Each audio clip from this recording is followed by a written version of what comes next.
This is The Gift of the Magi by O. Henry. $1.87, that was all, and 60 cents of it was in pennies. Pennies saved 1 and 2 at a time by bulldozing the grocer and the vegetable man and the butcher until one's cheeks burned with the silent imputation of parsimony that such close dealings implied. 3 times Della counted it. $1.87. And the next day would be Christmas. There was clearly nothing to do but flop down on the shabby little couch and howl. So Della did it, which instigates the moral reflection that life is made up of sobs, sniffles, and smiles, with sniffles predominating. While the mistress of the home is gradually subsiding from the first stage to the second, take a look at the home. A furnished flat at $8 per week. It did not exactly beggar description, but it certainly had that word on the lookout for the mendacity squad. In the vestibule below was a letter box into which no letter would go, and an electric button from which no mortal finger could coax a ring. Also, appertaining thereunto, was a card bearing the name Mr. James Dillingham Young. The Dillingham had been flung to the breeze during a former period of prosperity, when its possessor was being paid $30 per week. Now, when the income was shrunk to $20, the letters of Dillingham looked blurred, as though they were thinking seriously of contracting to a modest and unassuming D. But whenever Mr. James Dillingham Young came home and reached his flat above, he was called Jim, and greatly hugged by Mrs. James Dillingham Young, already introduced to you as Della, which is all very good. Della finished her cry and attended to her cheeks with the powder rag. She stood by the window and looked out dully at a gray cat walking a gray fence in a gray backyard. Tomorrow would be Christmas Day, and she had only $1.87 with which to buy Jim a present. She had been saving every penny she could for months, with this result. $20 a week doesn't go far. Expenses had been greater than she had calculated. They always are. Only $1.87 to buy a present for her Jim. Many a happy hour she had spent planning for something nice for him, something fine and rare and sterling, something just a little bit near to being worthy of the honor of being owned by Jim. There was a pier glass between the windows of the room. Perhaps you have seen a pier glass in an $8 flat.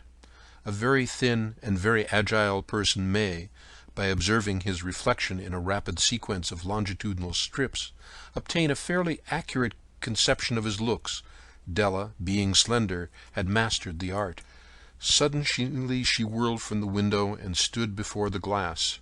Her eyes were shining brilliantly, but her face had lost its color within 20 seconds.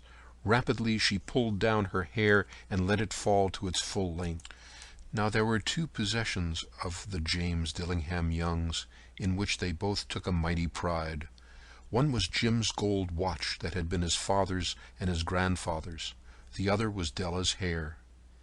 Had the Queen of Sheba lived in the flat across the air shaft, Della would have let her hair hang out the window some day to dry, just to deprecate Her Majesty's jewels and gifts. Had King Solomon been the janitor, with all his treasures piled up in the basement, Jim would have pulled out his watch every time he passed, just to see him pluck at his beard from envy. So now Della's hair fell about her, rippling and shining like a cascade of brown waters. It reached below her knee and made itself almost a garment for her. And then she did it up again nervously and quickly. Once she faltered for a minute and stood still while a tear or 2 splashed on the worn red carpet. On went her old brown jacket. On went her old brown hat. With a whirl of skirts and with the sparkle still in her eyes, she fluttered out the door and down the stairs to the street. Where she stopped, the sign read, Madame Sofroni, hair goods of all kinds. 1 flight up Della ran, and collected herself, panting. Madame, large, too white, chilly, hardly looked the Sofroni. "Would you buy my hair?" asked Della. "I buy hair," said Madame. "Take your hat off, and let's have a sight of the looks of it." Down rippled the brown cascade. $20, said Madame, lifting the mass with a practiced hand. "Give it to me quick," said Della.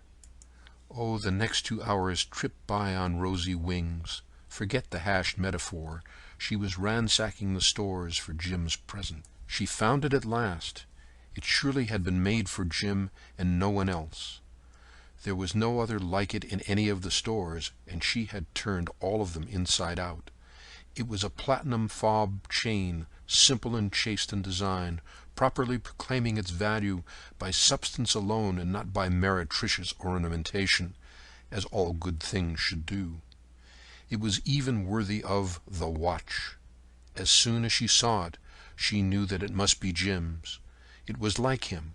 Quietness and value, the description applied to both. $21 they took her for it, and she hurried home with 87 cents. With that chain on his watch, Jim might be properly anxious about the time in any company. Grand as the watch was, he sometimes looked at it on the sly on account of the old leather strap that he used in place of a chain. When Della reached home, her intoxication gave way a little to prudence and reason. She got out her curling irons and lighted the gas, and went to work repairing the ravages made by generosity added to love, which is always a tremendous task, dear friends, a mammoth task. Within 40 minutes her head was covered with tiny, close-lying curls that made her look wonderfully like a truant schoolboy. She looked at her reflection in the mirror long, carefully, and critically. "If Jim doesn't kill me," she said to herself, "before he takes a second look at me, he'll say I look like a Coney Island chorus girl. But what could I do, oh, what could I do with $1.87? At 7 o'clock the coffee was made, and the frying pan was on the back of the stove, hot and ready to cook the chop. Jim was never late. Della doubled the fob chain in her hand and sat on the corner of the table near the door that he always entered. Then she heard his step on the stair away down the first flight, and she turned white for just a moment. She had a habit of saying little silent prayers about the simplest everyday things, and now she whispered, "Please God, make him think that I'm still pretty." The door opened, and Jim stepped in and closed it. He looked thin and very serious. Poor fellow, he was only 22, and to be burdened with a family. He needed a new overcoat, and he was without gloves. Jim stopped inside the door, as immovable as a setter at the scent of a quail. His eyes were fixed upon Della, and there was an expression in them that she could not read, and it terrified her. It was not anger, nor surprise, nor disapproval, nor horror, nor any of the sentiments that she had been prepared for. He simply stared at her fixedly, with that peculiar expression on his face. Della wiggled off the table and went for him. "Jim, darling," she cried, "don't look at me that way. I had my hair cut off and sold it because I couldn't have lived through Christmas without giving you a present. It'll grow out again. You won't mind, would you? I just had to do it. My hair grows awfully fast. Say Merry Christmas, Jim, and let's be happy. You don't know what a beautiful, nice gift I got for you." "You've cut off your hair?" asked Jim, laboriously, as if he had not arrived at that patent fact yet even after the hardest mental labor. "Cut it off and sold it," said Della.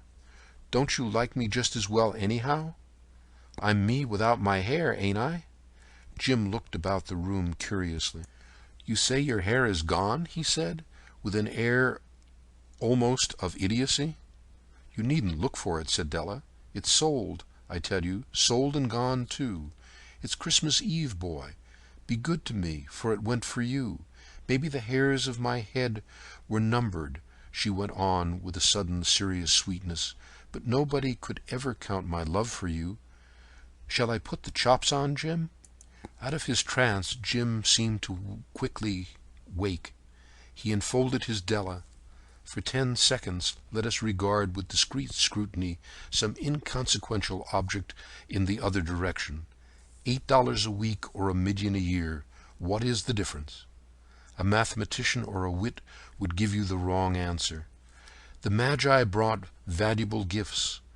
That was not among them. This dark assertion will be illuminated later on. Jim drew a package from his overcoat pocket and threw it upon the table. "Don't make any mistake, Dell," he said, "about me. I don't think there's anything in the way of a haircut or a shave or a shampoo that can make me like my girl any less. But if you'll unwrap that package, you may see why you had me going a while at first." White fingers and nimble tore at the string and paper, and then an ecstatic scream of joy. Then, alas, a quick feminine change to hysterical tears and wails, necessitating the immediate employment of all the comforting powers of the lord of the flat.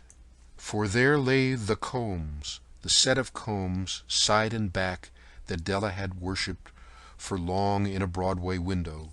Beautiful combs, pure tortoise-shell, with jeweled rims, just the shade to wear in the beautiful vanished hair. They were expensive combs, she knew, and her heart had simply craved and yearned over them without the least hope of possession.